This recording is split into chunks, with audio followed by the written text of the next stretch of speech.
আসসালামু আলাইকুম। ওয়ালাইকুম সালাম। আরে সাজু ভাই, এত সোফাই করতে আইলেন? আরে ভাই আর বলেন না, ফোলাটা লয়ে সরকারি হসপিটালে গেছিলাম।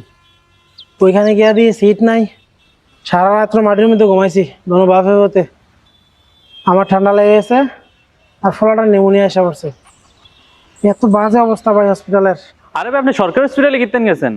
আপনি জানেন প্রাইভেট হসপিটালও ভালো চিকিৎসা হয় প্রাইভেট হসপিটালে। দূর মিয়া, আপনার টাকা আছে, আপনি কি প্রাইভেট হসপিটালে দেখাতে পারেন? ওর মতো ছেলে দিন আনে দিনে খায়, ওকে সম্ভব প্রাইভেট হসপিটাল দেখানো? ভাই তাহলে আমরা মতন যারা গরিব আছি তারা কি চিকিৎসার অভাবে মারা যাবো? আমরা কি হবো?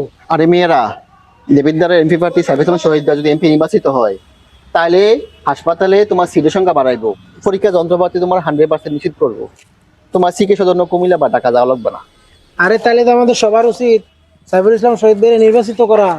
তাইলে স্বাস্থ্য সচেতন সবার ভোট দাঁড়িপাল্লার পক্ষে হোক। দাড়ি পাল্লা মার্কায় সিল মারিও, ভাইরে দাড়ি পাল্লা মার্কায় সিল মারিও।